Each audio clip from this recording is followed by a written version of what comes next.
So, good morning guys. So, ngayon pala guys, magbalantay pala ako ng balasakan dito sa aking agalon ba?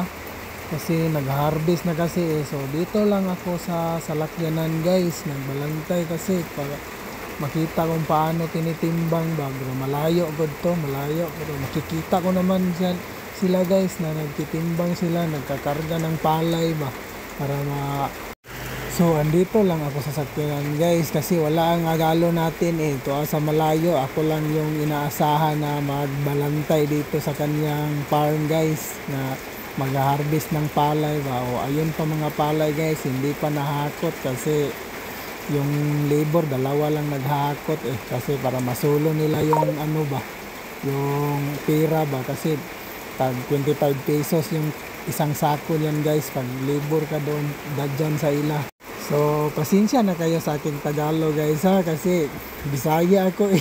Hindi ako marunong masyado mag-Tagalog guys. So, dito lang ako sa daan, nag-aantay sa kanila na matapos yan ba, pa-smoke lang. So, kasi mainit kasi pa-chill-chill lang kasi yung ginagawa ko dito guys eh, kasi ano eh, mainit eh. Mga banda alas 2 na ata yan guys. So mainit, so, malapit na umulan guys. So ito palang pala yan guys, ang lapad-lapad guys. So dito pala yan sa Maramag Bukidnon guys, ang palayan. Sa likod lang yan ng ano guys, Crystal Sugar Company ng Bukidnon.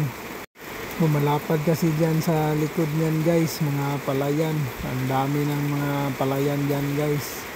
Kasi klase lang ang may-ari, yung ina-harvest, yun lang yun sa agalon ko guys. So yun lang guys.